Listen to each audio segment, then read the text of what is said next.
Oil is in over 6,000 things you use every day. Your shoes, your phone, the road outside, what? But how do we actually get it? How do we actually make it gasoline? Why is oil so important in our world? So today, we will be answering all of those questions using Minecraft.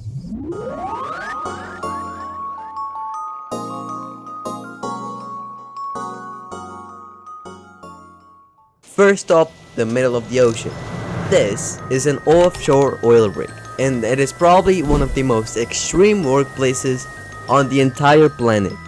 No shops, no Wi-Fi, no going home for dinner, just ocean, steel, and a lot of oil underneath. So let's actually head there. Millions of years ago, tiny sea creatures died and sank to the bottom of the ocean, with time, rock, and sediment piled on top, basically burying those dead animals. And all that pressure and heat over millions of years resulted in the transformation of those organisms into oil. Gross but true. Now, most oil is trapped deep underground, sometimes 3 miles below the ocean floor. So how do we actually get it? You drill. And this rig right here is basically a giant drill on a floating platform. See this tower? That's called the derrick. Think of it as the scaffold that holds the drill pipe. The drill bit goes all the way down through the water and into the seabed. It can drill through solid rock, like actual rock. As the drill goes deeper, engineers add more pipe sections, kind of like connecting straws. This is done for obvious reasons, as it works to pump the oil and also prevents rock and dirt from covering the hole. They keep going down and down until they hit the oil reservoir. From here on, any singular mistake can lead to the explosion of the oil rig, and that's not what we want. There is also the structure called a flare boom, which can burn any gas in excess. And this is really cool. Once the oil is pumped, a blowout preventer is installed. Now this is one of the most important pieces of all. Once the well is drilled and secure, blowout preventers control the pressure. The oil and gas gets pumped up to the surface of the rig. From the rig, the crude oil travels through underwater pipelines, hundreds of miles long, back to the shore, or it gets loaded onto massive tanker ships. Either way, it's heading somewhere to get processed. But we'll get to that later. Now, I haven't actually talked much about the oil rig itself. Normally, these are located in places with extreme weather and ocean movement. Not only that, but they can also be at risk of exploding. But that's not the most dangerous part. The most dangerous part is actually getting to the oil rig itself, which is owned by a helicopter. Sometimes the weather is so bad that the helicopter ends up not reaching to the oil rig. All of this and more makes oil rigs one of the most dangerous places on earth to work at. So instead of risking our lives here, why don't we go somewhere completely different? Not all oil is under the sea. A lot of it is right here, underground, in hot sandy places like Saudi Arabia, Venezuela. Huge amounts of the world's oil are just sitting in the ground, waiting. The onshore rig works pretty similar to the offshore one. You still drill down to find the oil, but instead of floating warm water, this rig is planted right here on ground. It's cheaper and a million times safer than whatever this was, or at least it is now. See this thing? This is a pump jack, and I know it looks like a giant metal horse nodding its head, but this horse is sucking oil out of the ground all day, every day, for so much time. It's basically the most hard-working thing in the desert, and it doesn't even need water. The pump jack pushes a rod down into the well, and on the upstroke, it pulls oil up to the surface.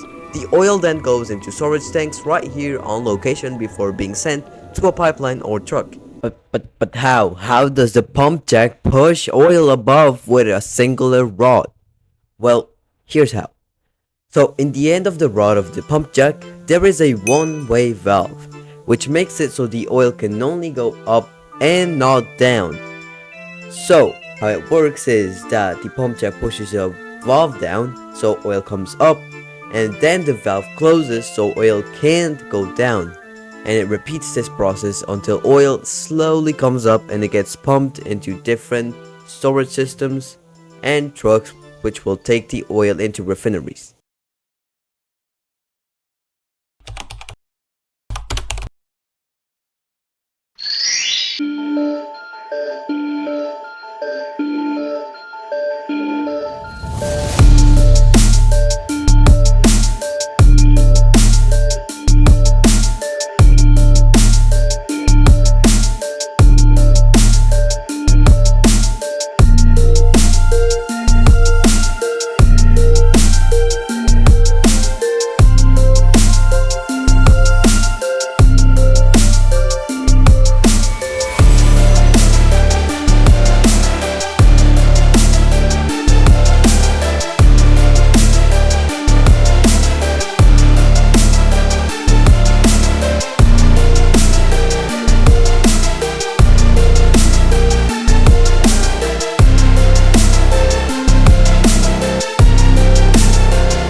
This is the refinery, and this is where the real magic happens. Crude oil is actually a mix of dozens of different substances all crammed together.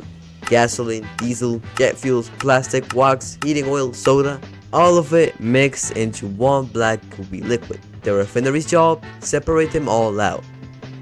The main process is called fractional distillation. Different substances inside boil at different temperatures. As the oil heats up, different parts of it rise as vapor to different levels of the tower. At the very bottom, you get the heavy stuff, things like asphalt used to make roads. In the middle of the tower, you get diesel. That's what trucks, trains, and ships use. Higher up, you get gasoline, what most regular cars run on. And at the top, light gases, some of which we use for cooking and heating. After separating everything out, the refinery keeps processing each product to make it cleaner and more useful. This is called cracking and treating. They literally break big molecules apart to make smaller, more useful ones. The plastic that comes out of refineries goes to factories where they get molded into literally everything. From the refinery, products travel in pipelines, tanker trucks, and ships to gas stations, factories, and airports all around the world. The whole process from drilling a hole into the ground to filling up your family's car can take up to months. So there you go, 3 bills, 1 complete story. Oil starts as ancient sea creatures buried underground for millions of years. We drill for it in the middle of the ocean and in the middle of the deserts. We pump it out, send it through thousands of miles of pipelines, cook it in massive towers, and turn it into everything. It's one of the most complicated industrial processes on the planet, and I just rebuilt the entire thing in Minecraft. If this video made you 10 times smarter than you were 8 minutes ago, smash that like button and subscribe, because next time, we're going to look at what happens when oil runs out. Spoiler, it's not great. But we have some ideas. See you on the next one.